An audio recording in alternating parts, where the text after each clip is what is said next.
अमित शाह के पास मणिपुर और मिजोरम से एक ऐसी इंटेलिजेंस रिपोर्ट पहुंची है जिसके बाद 22 जून की रात को अमित शाह ने एक ऐसा कानून पास किया, एक ऐसे कानून का नोटिफिकेशन पारित कर दिया जिसको लेकर के अमेरिका परेशान है। और उस नोटिफिकेशन को रोकने के लिए अमेरिका के भारत में जो राजदूत है सर्जियो गोर, जो सिर्फ भारत के राजदूत ही नहीं है, अमेरिका द्वारा इस पूरे रीजन का इंचार्ज भी बनाया गया है। रीजन का मतलब है कि भारत के साथ पाकिस्तान, नेपाल, श्रीलंका इस जैसे देशों के साथ भी वो डीलिंग करेगा।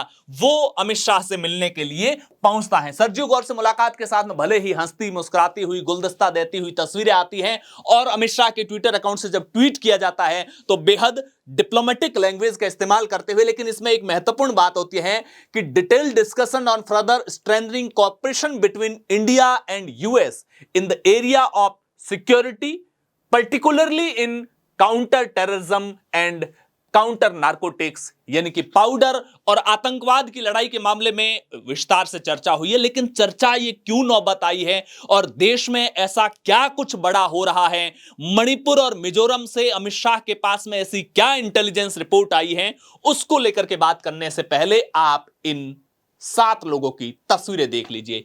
एक अमेरिकन है, 6 यूक्रेनी हैं और इनको भारत की सुरक्षा एजेंसी एनआईए ने गिरफ्तार कर लिया है। ये भारत में घूमने के लिए आए थे, टूरिस्ट वीजा पर आए थे, लेकिन एनआईए ने उनको गिरफ्तार कर दिया है। सबसे पहले इस व्यक्ति के प्रोफाइल को समझिए। ये व्यक्ति मैथ्यू वैन डाइक है। मैथ्यू वैन डाइक है जो खुद को पत्रकार कहता है, इसके अलावा खुद को फिल्म मेकर कहता है, डॉक्यूमेंट्री मेकर कहता है, लेकिन असल में ये अलग अलग इलाकों में जाता है। इनके अगर सोशल मीडिया अकाउंट्स पर जाकर के देखोगे तो ये सारी की सारी डॉक्यूमेंट्री उन इलाकों में बनाता है जो किसी भी कंट्री के लिए नेशनल सिक्योरिटी के लिहाज से सेंसिटिव होती है, बॉर्डर एरियाज की होती हैं, उस तरीके से ये काम करता है। इसके साथ साथ ये अमेरिका की इंटेलिजेंस एजेंसी और अमेरिका के मिलिट्री ऑपरेशंस के मंसूबों को कामयाब करने के लिए सीधे तौर पर एजेंसी से नहीं जुड़ा हुआ है, सीधे तौर पर उनके मिलिट्री जो मतलब विभाग होते हैं उनसे नहीं जुड़ा हुआ है, लेकिन ये उन मंसूबों को कामयाब करने के लिए दुनिया के अलग अलग देशों में, जैसे 2011 के अंदर इसने लीबिया के अंदर जो गद्दाफी के खिलाफ लड़ने वाले जो लड़ाके थे उन विद्रोही गुटों को ट्रेनिंग देने का काम किया था। जब लीबिया के अंदर इसने जब ट्रेनिंग दे रहा था तब इसने पहले कहा था कि मैं तो इन पर फिल्म मेकिंग करने के लिए आया हूं, डॉक्यूमेंट्री बनाने के लिए आया हूं, लेकिन बाद में इसने खुद स्वीकार किया था कि उसने उनको ट्रेनिंग भी दी थी। लीबिया में जब ये मामला 2011 में खत्म हो गया तो ये 2012 में चला गया सीरिया और सीरिया के अंदर उसको वहां पर देखा गया था। इसने एक संस्थान बना रखी है, SOLI, Sons of Liberty International, Sons of Liberty International, SOLI नाम की एक कंपनी बना रखी है। ये एक तरह से प्राइवेट सिक्योरिटी कंपनी है। इसके जरिए ये दुनिया भर की अलग अलग जगहों पर सिक्योरिटी ट्रेनिंग देता है, लेकिन सिक्योरिटी ट्रेनिंग असल में कोई कॉर्पोरेट ऑफिस की या किसी संस्थान की जैसे हमारे प्राइवेट सिक्योरिटी होती वैसे नहीं।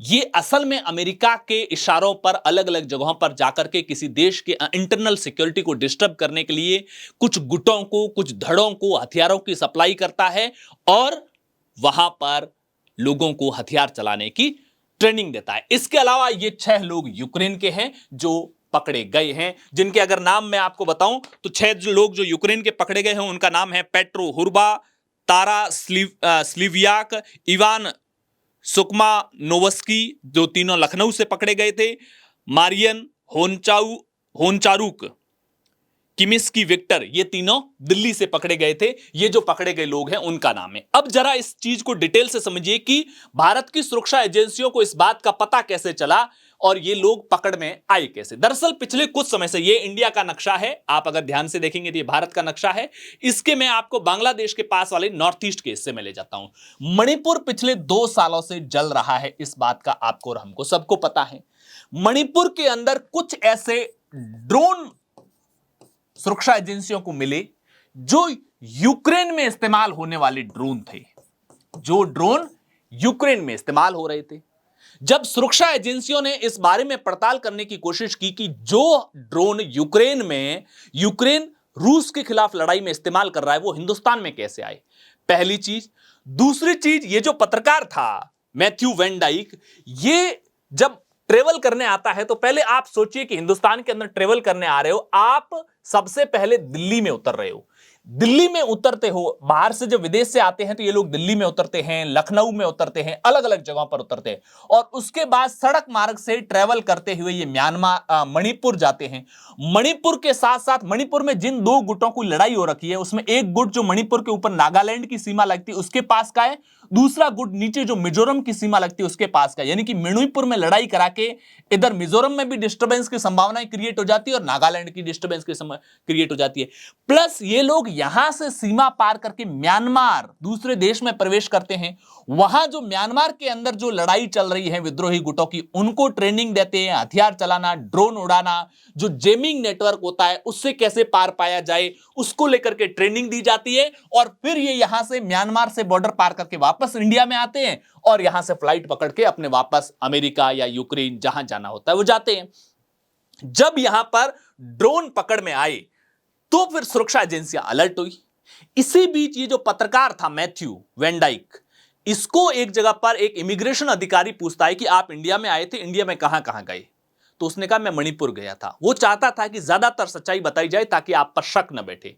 लेकिन उस अधिकारी के दिमाग में आया कि आप तो इंडिया के दूसरी जगहों पर टूरिज्म के लिए आए थे, आप मणिपुर जैसी सेंसिटिव जगह पर अभी क्यों गए? उसने इंटेलिजेंस एजेंसियों को, सुरक्षा एजेंसियों को सूचित किया। इसके साथ साथ सुरक्षा एजेंसियां पहले से इस बात पे नजर रखे हुए थे कि मणिपुर में यूक्रेन से आने वाला ड्रोन यहां कैसे यूज हुआ। बाद में कुछ लोगों को जब ट्रेस किया गया और गृह मंत्रालय, इमिग्रेशन डिपार्टमेंट ने यूक्रेन से आने वाले पिछले कुछ हिस्टोरिकल डेटा को और उन लोगों को ट्रेल फॉलो करना शुरू किया तो यह पता चला कि पिछले कुछ समय में हिंदुस्तान के अंदर यूक्रेन से आने वाले लोगों की संख्या अचानक बढ़ी है और यूक्रेन में अचानक लोगों के अंदर हिंदुस्तान में टूरिज्म का मजा कैसे आने लग गया। ऐसा कैसे हो सकता है कि एक देश के लोगों में बड़ी तादाद में अचानक ये मन होता है कि हिंदुस्तान में जाएंगे और टूरिज्म, क्योंकि ये सारे के सारे लोग टूरिज्म वीजा पर आ रहे थे। तो फिर एजेंसियों ने इनका पीछा करना शुरू किया तो पता चला कि ये लोग दिल्ली, लखनऊ, अलग अलग जगह पर उतर करके जाते थे नॉर्थ ईस्ट में। नॉर्थ ईस्ट के वहां कर जो विद्रोही गुट है, जो डिस्टर्बेंस क्रिएट कर रहे हैं, भारत के लिए सुरक्षा का खतरा पैदा हो रहे हैं। और ये वो बात है जो शेख हसीना जो बांग्लादेश की प्रधानमंत्री थी उसने भी कहा था कि अमेरिका यहां पर जोगम नाम से एक अलग राष्ट्र बनाना चाहता है। हालांकि जोगम क्या है, जोगम राष्ट्र की थ्योरी क्या है, उसका कौन कौन सा नक्शा है, बांग्लादेश कितना आता है और हिंदुस्तान का कितना हिस्सा है जो अमेरिका के उस जोगम नाम के राष्ट्र की थ्योरी के दायरे में आता है, अगर आप कहेंगे कमेंट बॉक्स में बताइएगा, मैं इस पर डिटेल में भी वीडियो बनाऊंगा। तो इंटेलिजेंस एजेंसियों ने जब उनकी ट्रेल को फॉलो करना शुरू किया तो समय के साथ में ये लोग पकड़ में आए। अब ये लोग आते कैसे थे? दरअसल ये क्या करते थे, ई वीजा, अमेरिका के लोगों को ई वीजा मिलता है। जिन देशों को लेकर के दुनिया में कोई बहुत ज्यादा शिकायतें नहीं होती उनको ई वीजा मिलता है। ई वीजा के अंदर भी है ना, एक मैं आपको बताऊं तो ब्लैकलिस्ट चार्ट होता है, ब्लैकलिस्ट चार्ट होता है। उस ब्लैकलिस्ट चार्ट के ऊपर क्या होता है कि सरकार की एक चार्ट बना होता है जिसमें जो जो गलत लोग होते हैं उनका नाम एंट्री होता है। इसलिए जब भी कोई ऑनलाइन वीजा करता है और उनमें से कोई व्यक्ति होता है तो तुरंत एक अलर्ट जारी होता है और एजेंसियों के पास चला जाता है कि इसने इंडिया के अंदर वीजा के लिए अप्लाई किया है। अब वीजा देना है या नहीं देना उस पर भी फैसला करना है, प्लस साथ में यह भी फैसला करना है, कई बार होता है कि वीजा तो देना पड़ेगा, टेक्निकली इतनी बड़ी दिक्कत नहीं है, लेकिन इसका पीछा किया जाए, इसकी ट्रेल को फॉलो किया जाए।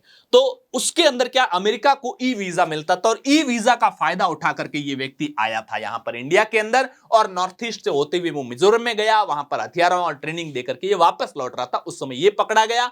जैसे ये पकड़ा गया उसके साथ साथ ये जो यूक्रेन वाले 6 लोग हैं उनको भी पकड़ा गया। उसके बाद में जब यूक्रेन से पूछा गया तो यूक्रेन ने कहा कि ये कोई एक सामान्य टेक्निकल गलती हो सकती है, इन लोगों ने गलती से ऐसा हो गया होगा, बाकी ये अपराध में शामिल नहीं है। जबकि भारत की सुरक्षा एजेंसियों को इस बात का पूरा शक है कि जो पश्चिमी दुनिया की इंटेलिजेंस एजेंसियां हैं, सुरक्षा एजेंसियां हैं, वो हमारे नॉर्थ ईस्ट को डिस्टर्ब करने के लिए वहां पर किस तरीके से पाउडर इन दिनों फैलाया जा रहा है, अलग अलग गुटों को लड़ाने की किस तरह से कोशिश हो रही है।